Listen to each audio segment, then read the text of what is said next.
Hey there friends, it's Lucifer means Lightbringer, and today we're going to answer 2 questions about the future plot of A Song of Ice and Fire. Number 1, what is the actual narrative purpose of the dastardly, yet somewhat comical, edgelord supreme known as Ser Gerold Darkstar Dayne? And 2, will we see the ancestral sword of House Dayne, the legendary blade called Dawn, come out to play before the end of the story? Unraveling the first question turns out to lead to the answer of the second question, so let's get started.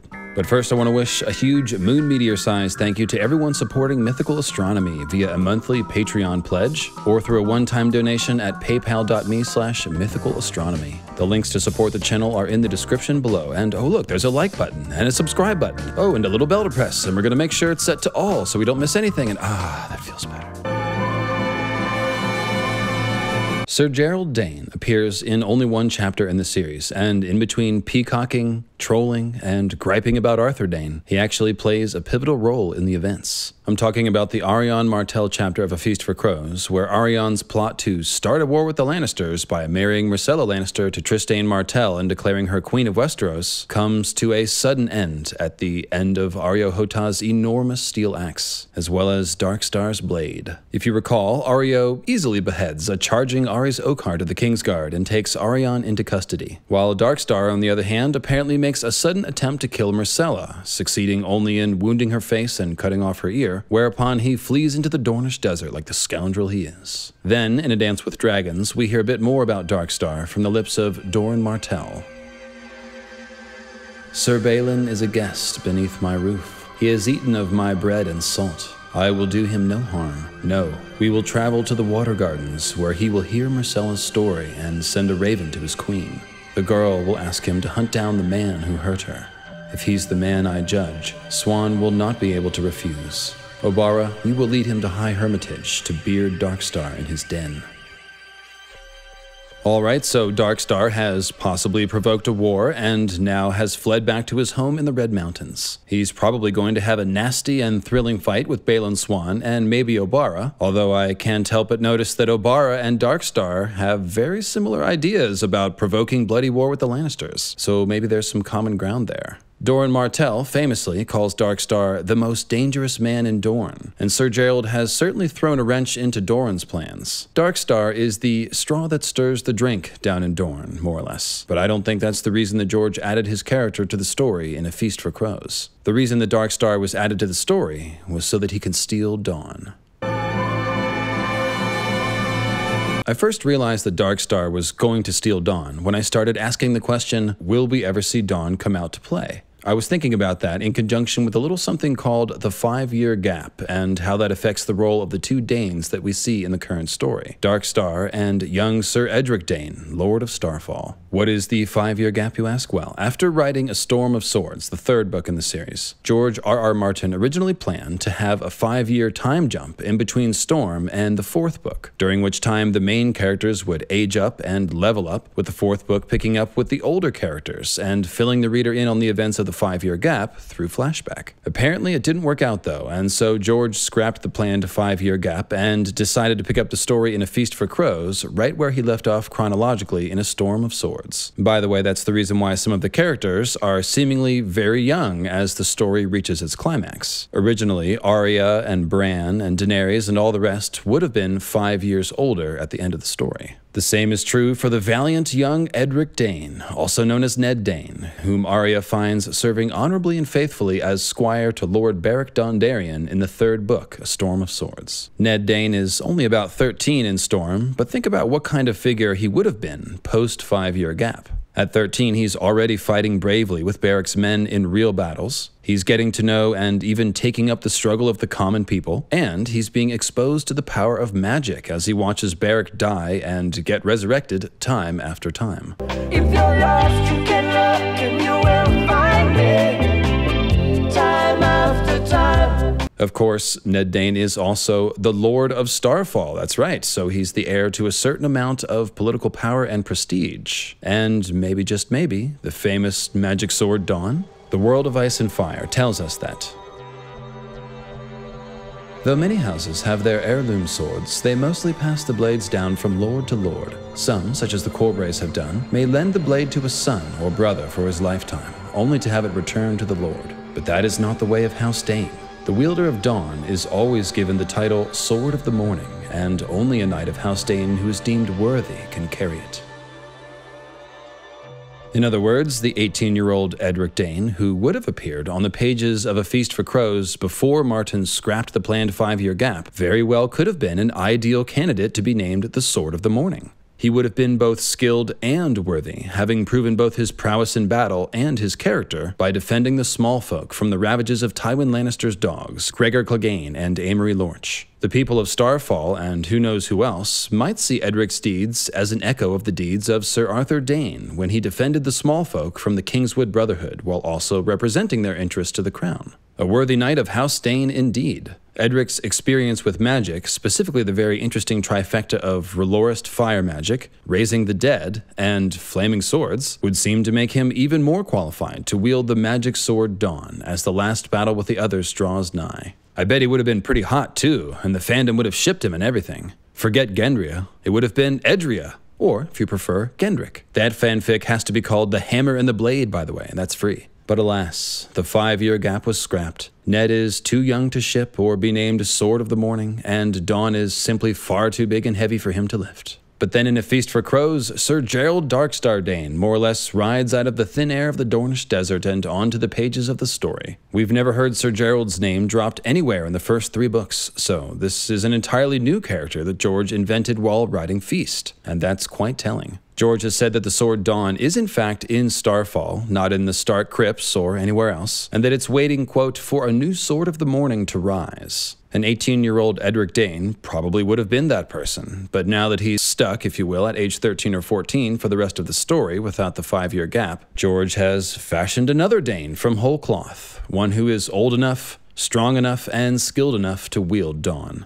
There's just one problem, though. Darkstar is distinctly unworthy in terms of character, and that was before he cut off a little girl's ear. Yeah. He's certainly not about to be named Sword of the Morning by the Elder Committee of Starfall or whomever makes those decisions. I am, of course, proposing that Darkstar will steal Dawn, which I think seems more in line with his character and his bitter grudge against Arthur Dayne. Ser Gerold went to one knee. The moonlight shone in his dark eyes as he studied the child coolly. There was an Arthur Dayne, Marcella said. He was a knight of the Kingsguard in the days of Mad King Ares. He was the Sword of the Morning. He is dead. Are you the Sword of the Morning now? No. Men call me Darkstar, and I am of the night. Arianne drew the child away. As she led the princess to the fire, Arianne found Ser Gerold behind her. My house goes back 10,000 years, and to the dawn of days, he complained. Why is it that my cousin is the only Dane that anyone remembers? He was a great knight, Sir Ares Oakhart put in. He had a great sword, Darkstar said, and a great heart. Dawn is a great sword made from the heart of a fallen star, while Darkstar is a fallen, dark-hearted scoundrel with an inferiority complex. As you can see, stealing Dawn would fit with Ser Gerold's character, and after trying to kill Marcella, he's basically now gone full rebel to the law. He's an outlaw knight with a mountain fastness, vague and fiendish motives, and a stated lust for the sword Dawn. But how can we know that he will steal Dawn? Well, ask yourself this. How could the fiendish Darkstar replace the potential narrative role that a valiant 18-year-old Edric Dayne was supposed to play? They're opposite types of people, so what narrative role is it that could be just as easily handed to Darkstar or an older Edric? Well, I think the answer is that the primary original purpose of Edric Dayne was to be named Sword of the Morning and wield Dawn in battle, only to be killed, so that one of the primary characters, almost certainly Jon Snow, can use it in the final battle against the others. Because think about it, Ned Dayne is great and all, and if we had him for a couple more books, I'm sure we'd grow attached to him. But he's not a main character or even a secondary character. He doesn't get a POV, and he only appears briefly in a couple of Arya chapters. It simply wouldn't make sense to see him leading the fight against the others with Dawn. I mean, that's a job for Jon and Daenerys. But if we are ever to see Dawn in action, it does need to be brought out of Starfall somehow. If Ned Dayne were to be named Sword of the Morning and then joined the heroes in the fight against the others when the call went out, and remember he's familiar with the existence of flaming swords, the undead, and fire magic, then Dawn would have been up at the wall where someone like Jon could have picked it up and used it. Or perhaps George was planning to have Ned Dayne die earlier in the south, with the sword then traveling north to find Jon some other way. Point is, Ned isn't a primary enough character to wield Dawn in the last battle, but he did seem like he was on track to be named Sword of the Morning when A Storm of Swords ended, which would have accomplished the task of getting Dawn out of Starfall and into the fray. And if that's the job, get Dawn out of Starfall and then die and cough up the sword, well, then Darkstar can do that just as easily. In fact, that's pretty much the only role I can think of that could be played by either Darkstar or Edric. And it would make a lot of sense for George to be looking to create a way for Dawn to emerge in time for the battle with the others, doesn't it?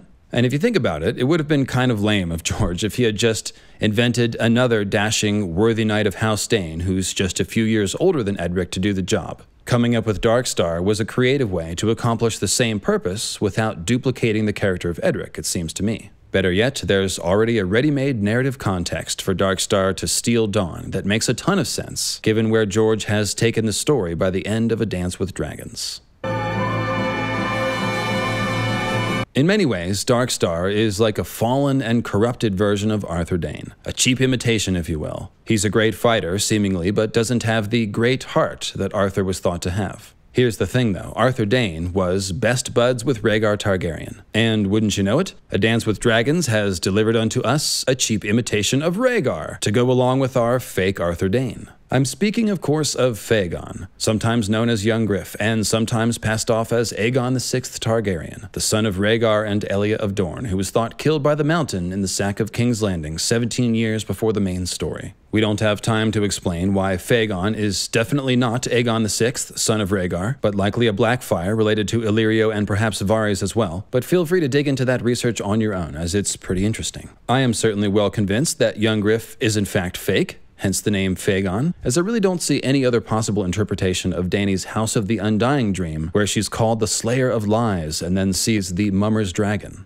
Dany explains at one point that a Mummer's Dragon is essentially a villain that's trotted out for the hero to fight. And of course, fAegon is actually controlled by two former Mummers, Varys and Illyrio. Anyway, it's pretty easy to see that fAegon is headed towards King's Landing and the Iron Throne with very little in his way to stop him. As of the second Arianne Martell early release Winds of Winter chapter, mild spoiler alert, it seems that fAegon's armies have already taken Storm's End, and King's Landing, which is not far away, is woefully underprepared to resist him. fAegon is well on his way to being named King fAegon, in other words, and King fAegon will need a Kingsguard. A solid man and true, Connington thought as he watched Duck dismount, but not worthy of the Kingsguard. He had tried his best to dissuade the prince from giving Duckfield that cloak, pointing out that the honor might best be held in reserve for warriors of greater renown whose fealty would add luster to their cause, and the younger sons of great lords whose support they would need in the coming struggle, but the boy would not be moved. Duck will die for me if need be, he had said, and that's all I require in my Kingsguard. The Kingslayer was a warrior of great renown, and the son of a great lord as well.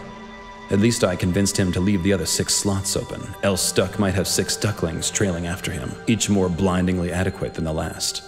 Escort his grace to my solar, he commanded, at once.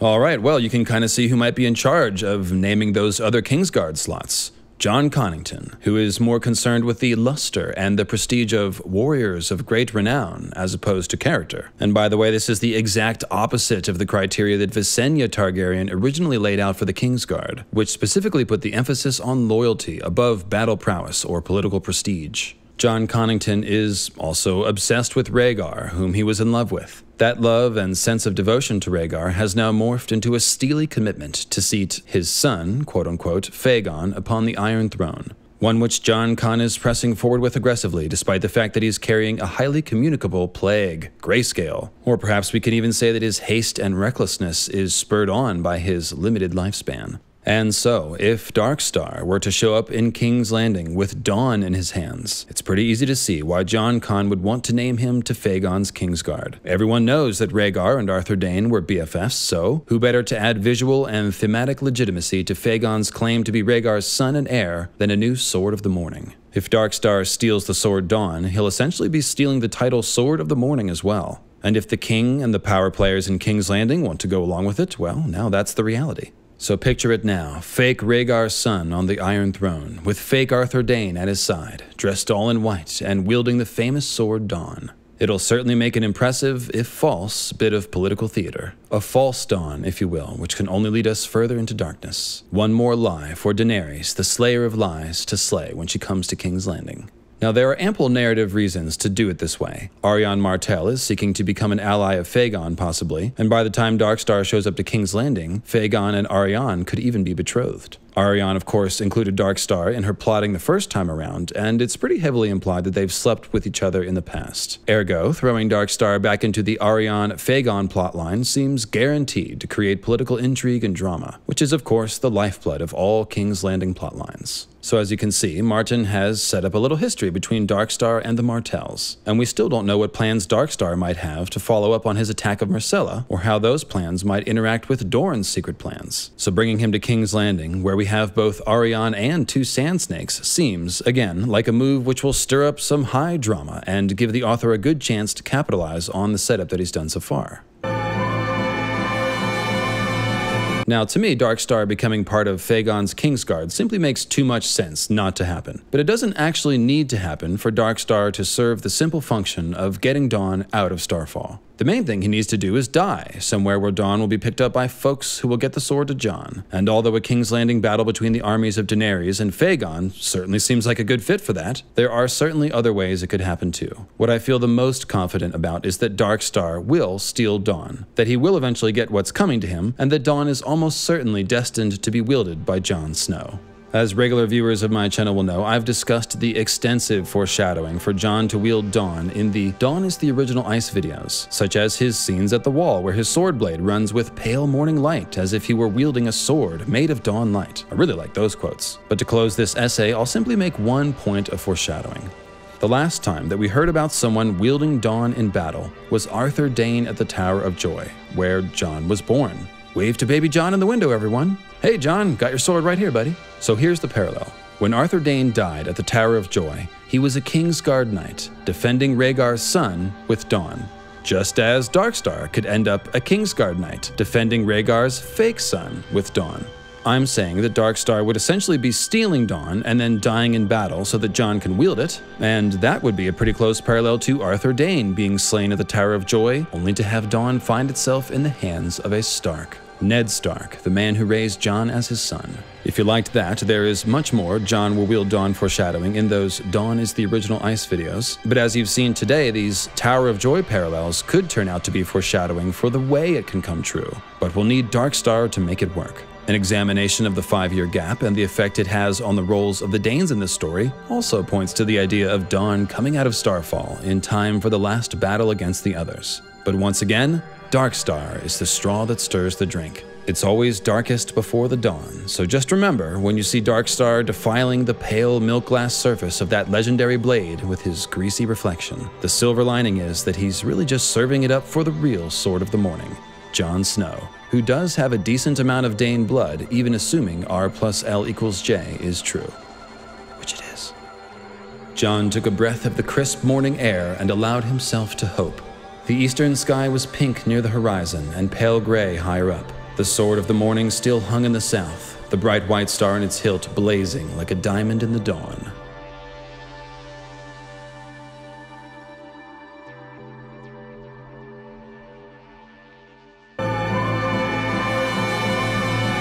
Now, in case any of you are perplexed at the lack of symbolic analysis in this video, his name is Darkstar, which implies a darkened sun, so of course he's going to steal Dawn. Aha! Well, that's because I'm going to do a separate video for that. Analyzing Darkstar's symbolism will bring us back to a lot of the topics from our recent videos about Night's King and Azor Ahai and the others, since Darkstar is something like a corrupted warrior of light, so look out for that soon. To make sure you never miss a video or a live stream, remember that you now have to perform the magical YouTube triple click, red subscribe button, notification bell, and then select all notifications. Now let's say thank you to our patrons of the Starry Host.